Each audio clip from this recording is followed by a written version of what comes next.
everybody, it's Josie here. I'm going to be doing my wrap up for May part 1. So I've read quite a few books already, so I thought I would tell you about them and give you my thoughts.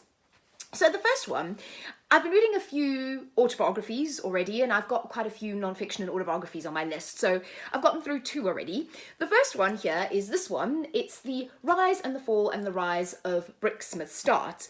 So for those of you that don't know, Brix Smith Start was so she is very much involved in fashion, and she's got a boutique that's called Start. She was also, I think, a lot of people will know her from a series that Gok did here in the UK. It was like a fashion series where he styled members of the public, usually in kind of high street clothes, and Brix styled members of the public as well, but put them in kind of designer clothes, and they had a bit of a contest. So that's actually where I first saw Brix. But she has a really interesting past and a really interesting history in terms of music, particularly. She was in bands. She was very heavily involved in the music scene.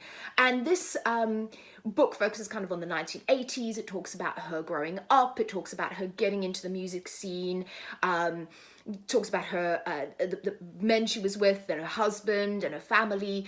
And it's really, really interesting. It kind of it really shows that, you know, you can go through highs and lows in your life, but you can pick yourself up again and, you know, pick yourself up from failure, pick yourself up from things that that hurt you and that you didn't think you could get through, and kind of, you know, rise again, as the title says. So I really find this interesting. Brix is an interesting person. She has some really interesting stories in here. You know, I enjoyed it. I gave this a solid 3 stars as a book. It wasn't the best autobiography I've ever read, if I'm going to be totally honest, but I did enjoy it, and I did find her kind of the narrative of that roller coaster of life and actually picking yourself back up again. I really liked that message in the book. So that's this one. Then the next autobiography I read was this one over here. This is Educated by Tara Andover. And sorry, not Andover, Westover. It's like, no, that's all right. So Tara Westover. So this book I picked up because there was, I'll be honest, a lot of hype around it. Probably towards the end of last year, kind of the middle of last year. I've had this on my shelf for a while.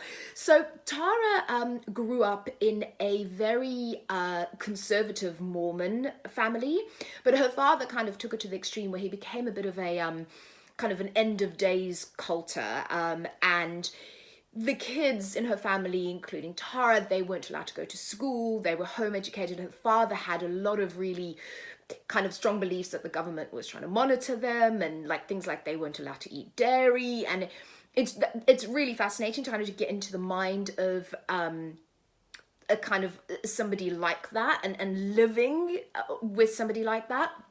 And then Tara, it's called Educated because Tara had to then go out in the world when she was 16 and educate herself about just about everything, because, you know, it was so insular, it was so in their little community, in their family when she was young, that she didn't know the Holocaust ever happened. She didn't know, like, there were a lot of things that she just didn't know. And the story talks about her childhood, her family, and then talks about when she was 16 and she decided she wanted to educate herself. She ends up going to university. It's a really inspiring story from that point of view. There's also I would say there's some warning in this for abuse. You know, her family, that was not an easy family to live with, and particularly her brother. This was fascinating. I enjoyed it. I think, I don't know, I thought there was going to be more emphasis on the kind of part of her life when she left, but actually I think the emphasis is more on her family and what happened to her in her past. But still, it's incredibly interesting, it's incredibly inspiring how she then made something of herself and left and actually educated herself as well, and kind of got away from sort of a negative, sort of bad situation as well, abusive situation. So I really enjoyed this. This is 3.5 to 4 stars for me on this one. Then the next one I read is this book over here. It's called Alarm Girl by Hannah Vincent. And I realised reading, when I got to the end and I read the kind of the author blurb, Hannah Vincent is a Brightonian. She lives here in Brighton, which is quite cool. But this book, the reason I picked this book up is that I grew up in South Africa, and this book is set in Cape Town in South Africa. And it's about a little girl, and I think she's 11, yeah. And her name is Indigo. And her and her brother, so their parents are divorced. And her and her brother, no, yes, her parents, no, I'm lying. Her parents are not divorced. So when the book starts, her mother is actually dead and they've been living with her grandparents. And her father lives in South Africa. He's made sort of a new life in South Africa. And she and her brother go to South Africa to go and live with her father for a while, kind of on holiday. And it sort of picks up the story there and her memories of her mother, and just this being in this environment. It's very atmospheric. It really evokes South Africa really beautifully. I think for me, because it's written from the perspective of an 11-year-old, I suppose it kind of reads young. I don't know if it's possibly more aimed at sort of a middle school, middle grade kind of audience, but it's a beautiful story. It's sad. It's got obviously that grief of losing her mother, and then her memories of her mother, and what she thinks may have happened to her. And you get that interspersed actually with her mother's sort of story. You hear her mother's voice and her mother's narrative, and then her and her brother in South Africa, and just this kind of coming from England into this environment in South Africa that's so totally different from what she's used to. So it's really beautifully written. There's not a lot of particular action in it, if that's what you're looking for. Again, I'd say a solid 3 stars.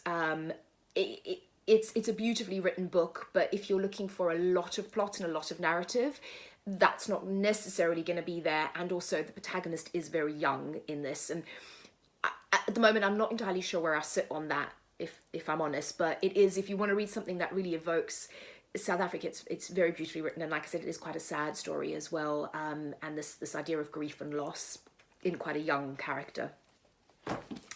Then the next one I read is this one over here, is The Last Days of Leda Grey by Izzy Fox.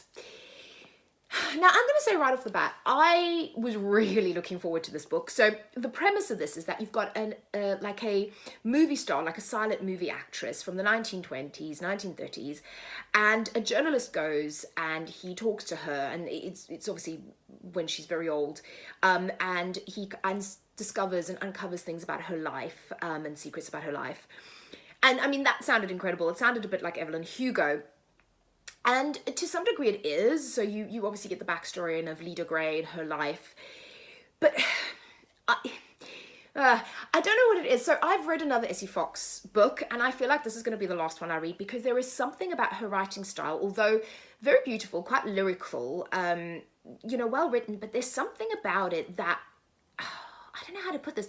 I kind of get a bit bored.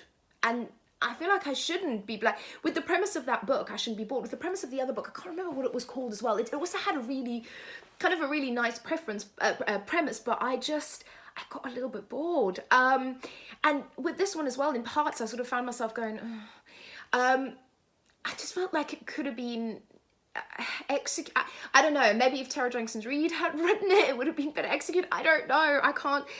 It was okay. It was it was interesting reading about her different movies, but I just found it really hard to connect with the characters. And like I said, I sort of almost kind of zoned out in a couple of places. So as much as I was looking forward to this, I can't give this more than 3 stars, because the basic premise was good. And like I said, the writing is nice, but there's something about her writing that I don't connect with. So yes, I don't really know what else to say about that. Then the next one, so those were all kind of all right. This one, I really enjoyed. So, The Gentleman's Guide to Vice and Virtue. This has been on my bookshelf for a very long time. This was obviously hugely hyped, I think at the beginning even of last year, so in 2018, I kept hearing this, I kept hearing people talk about it, kept hearing people say it was really good, and it just sat there. So when I found the audiobook actually on my library app, I was like, right, I'm gonna listen to the audiobook because, that way I'll get through it. And I did, and actually, I really enjoyed the audiobook. Audiobooks are very hit and miss for me, so some of them I just can't. I zone out, they sort of bore me, and sometimes it's the narrator or the voice or whatever it is, I don't like it. I usually like full cast audiobooks. This one isn't a full cast audiobook, but I really enjoyed it.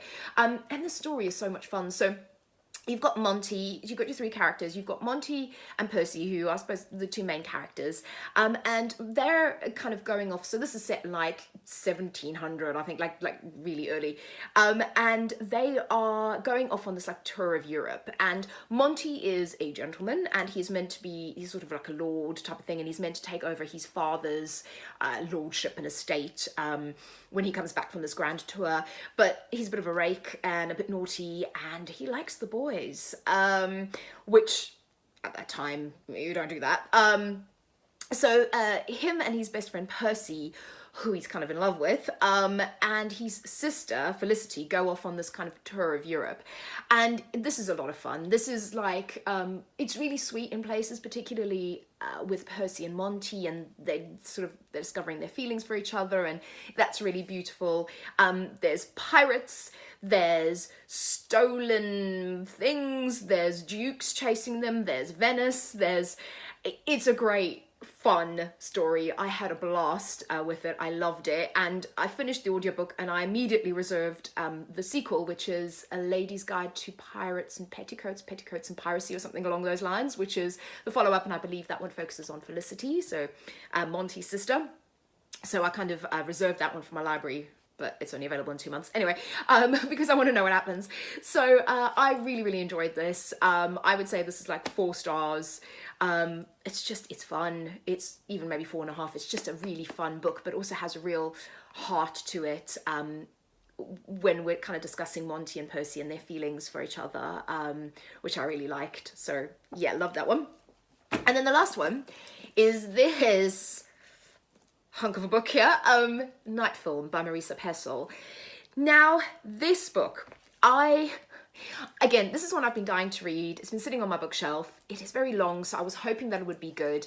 And let me tell you, I thought it was very good. So it didn't disappoint. So this is a thriller. I'm not gonna give you too much of the story, but basically you've got a girl that's died. She's found dead, and it's ruled a suicide. And she is the daughter of a very enigmatic and famous filmmaker, and he makes these kind of really weird, dark, disturbing films, some of which are only allowed to be viewed on sort of the underground. They were banned.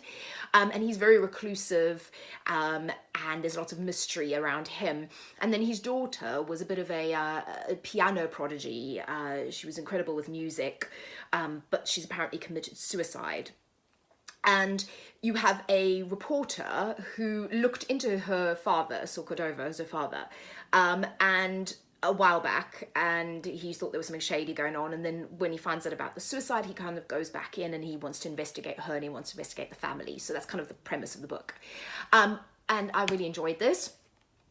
It's very good the whole way through, and I didn't really enjoy the ending that much. So this would have been probably a 5-star thriller for me up until like the very end, when I knocked it down to a 4-star thriller. But I still enjoyed it. I definitely still think it's worth reading. What I love about this is like the multimedia content as well in here.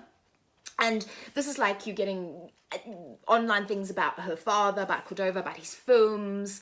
It's a very cool thing to do. Like you get emails and things like that. And I really love that element to this book. And it's weird because it was written, I actually wanted to go and see his films, and I had to stop myself from Googling him because I was like, it's not real. So I really enjoyed it. Like I said, I just wasn't that enamored with the way it ended. But I do still, I think it's a great thriller. Had a great time reading it, flew through it, although it's like, God, it's like 600 pages long. I did absolutely enjoy it, and I would still absolutely recommend it. 4 stars for me. So that's my first part of the month wrapped up. Let me know if you've read any of them. Let me know if you like them. Let me know if you have any recommendations based on what I've liked. Yeah, and I will speak to you all again very soon. Bye-bye.